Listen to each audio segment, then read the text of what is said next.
Are you slightly concerned because your SHAR PEI is being quite aggressive to other dogs and you don't really know what to do about it? Well, don't worry, we have the video for you.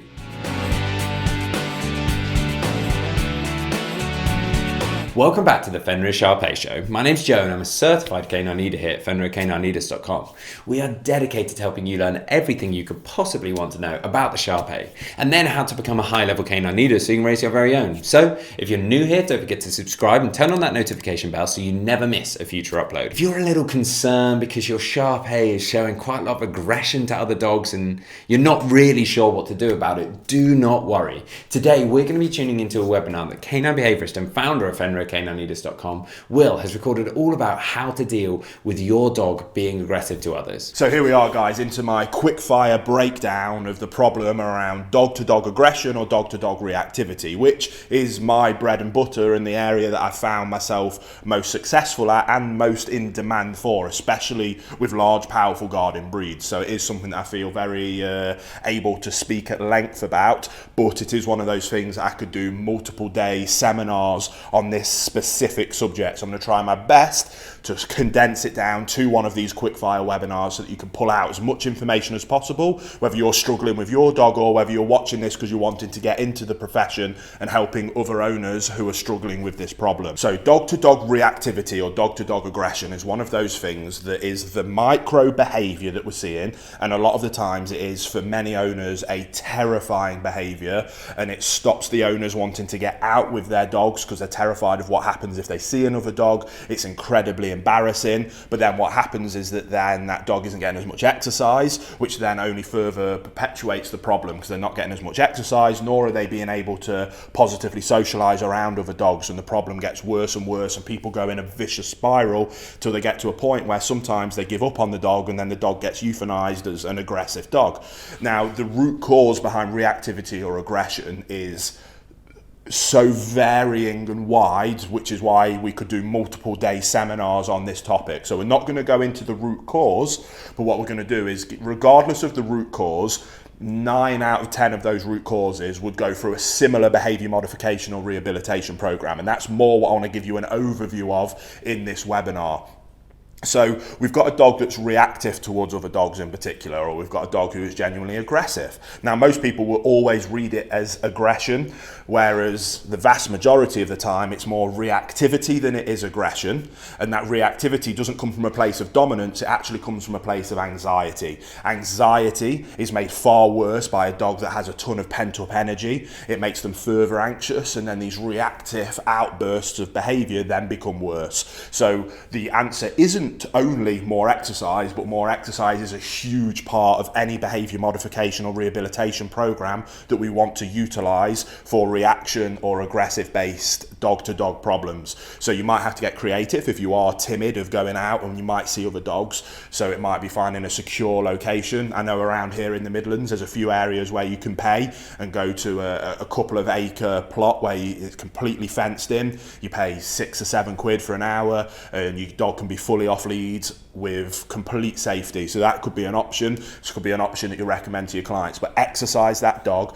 significantly more so that we can start off by burning off some of that additional energy, which instantly will help us with the anxiety. If we can burn off that energy, then what we're about to move into with our more detailed behavior modification and rehabilitation program is far easier. So I always like to start here by finding a way, whatever that way is, because it is mandatory to this problem, of exercising that dog significantly more to make them as tired as possible before we start to try and rehabilitate the behavior of aggression or reactivity. Which then moves on to what is usually the hard part of this process, and it is the process that a lot of owners may struggle to hear. So again, if you are working in this as a profession, you have to get that finesse and the people skills of being able to, quite frankly, let the owner know that it is completely their fault and they are to blame and it's them that needs to change long before the dog needs to change. Now, you can get into quite fiery situations with that if you're not careful. So again, a bit of finesse, a bit of people skills, a bit of practice and experience in being able to get that point across to the owner, but getting them to embrace that as a positive thing to be able to be the solution. You could come in and instantly have an excellent relationship with the dog just because of your natural way and inclination with dogs, and fix the problem in front of their eyes. You get in your car and go home, but because that relationship is still broken with the owner, they still have the same problem, and that's no use. It makes you look amazing, but it doesn't actually help solve the problem, and we're all about solving the root cause when we're working. Here at Fenrir, that's what we do. We don't put plasters on anything, we get down to the root cause. And if you're doing that with your dog, brilliant. And if you want to work in this as a profession, that is what you should be aspiring to be doing as well. So we structured the relationship. Now, we use our bootcamp process. There is a link in the description box below if you're interested in our online version of that. But that is a 1-month program that is designed, and I've now implemented thousands of times, to be able to help people restructure that relationship.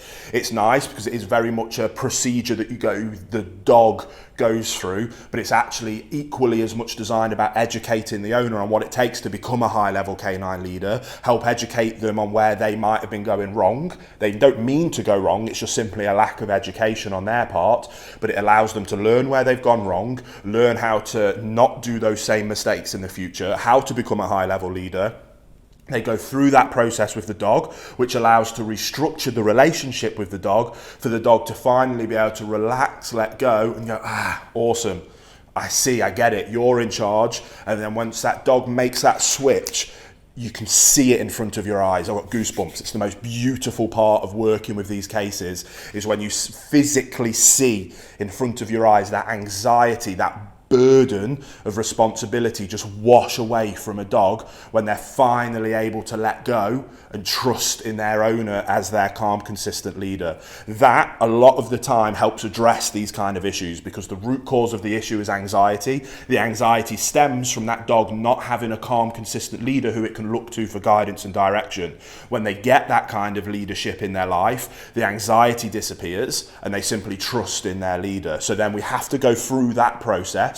So we're applying much more exercise. We then put emphasis solely on restructuring that relationship. Then when we've restructured the relationship, we can now finally look at addressing the problem behavior at the micro level, because what you'll find is that 8 times out of 10, focusing on those higher macro level problem solving skills like exercise and restructuring the relationship and better leadership on the owner's part will address the micro behavior in terms of reactivity. Now, reactivity is one of those, usually I say 9 times out of 10 it's all reactivity, aggression 8, because it can become a very established and ingrained habit in the dog to react that way. So once we've broke down that relationship and refixed it to get to the point where the dog looks to you for guidance and direction, doesn't mean that that habit isn't still ingrained. What we now need to be able to do is utilize that relationship, which now gives us that clear communication pathway between the owner and the dog, and we use that communication pathway to be able to say, no, this isn't how we act anymore, this is how I want you to act. And then that is where we get into the more juicy bits of the actual behavior modification program, which then does take us to rehabilitating the problem behavior. And we go through my common process of correct, redirect, reinforce. Now, far too many people try to jump to this as the quick fix. And yes, there is lots of examples of what I call death row dogs, in terms of, right, this dog is going to get put down today if we don't address this problem today. In that kind of scenario, it's like, right, we need to go in probably with a prong collar and we need to correct this behavior quickly or this dog is going to die. Now, that can be done, and then sometimes we have to flip it, where we have to show a lot of progress very quickly to say, look, it can be done. Look what we've achieved in an hour. Now we're going to go back and restructure the relationship and add more exercise.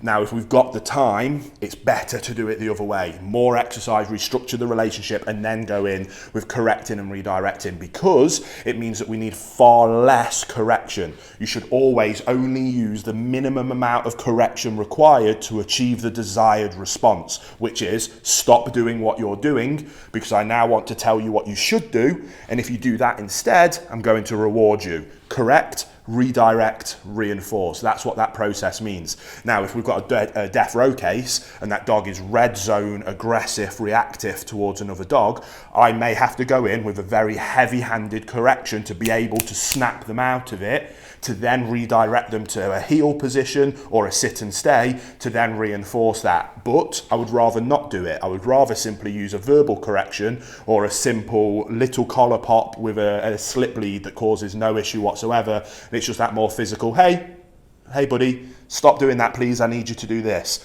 And if we can restructure that relationship and that communication, we get that moment where it's, oh yeah, sorry boss, got carried away with myself then, what is it you need? Rather than them red zone, losing their minds.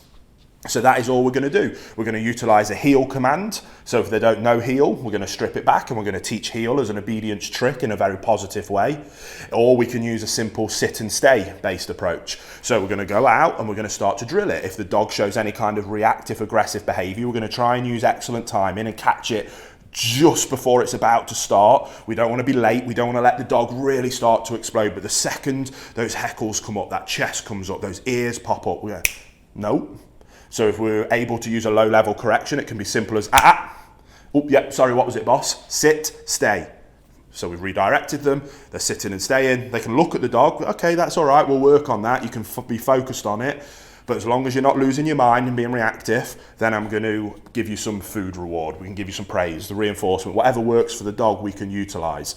And then as we get better, we can start looking for that eye contact, even when there's dogs around, to really keep the focus on us, to then allow us to really be able to actually reprogram and restructure this very, very common problem. So again, correct the behavior, redirect to the desired one, and then reinforce that behavior. That is how we address problem reactivity and aggression. Like I say, it is very complicated. It is something we could talk about at length, but I want to keep these as quick fire, quick snappy webinars. There you have it, guys. Some really useful tips and tricks all about how to deal with your SHAR PEI being aggressive to other dogs. I really hope you enjoyed today's video. If so, get involved in the comments down below, as we'd love to hear from you. Don't forget to subscribe and turn on that notification bell, as we have 2 dedicated videos coming here every single week. So I can't wait to see you in the next episode of the Fenrir SHAR PEI Show.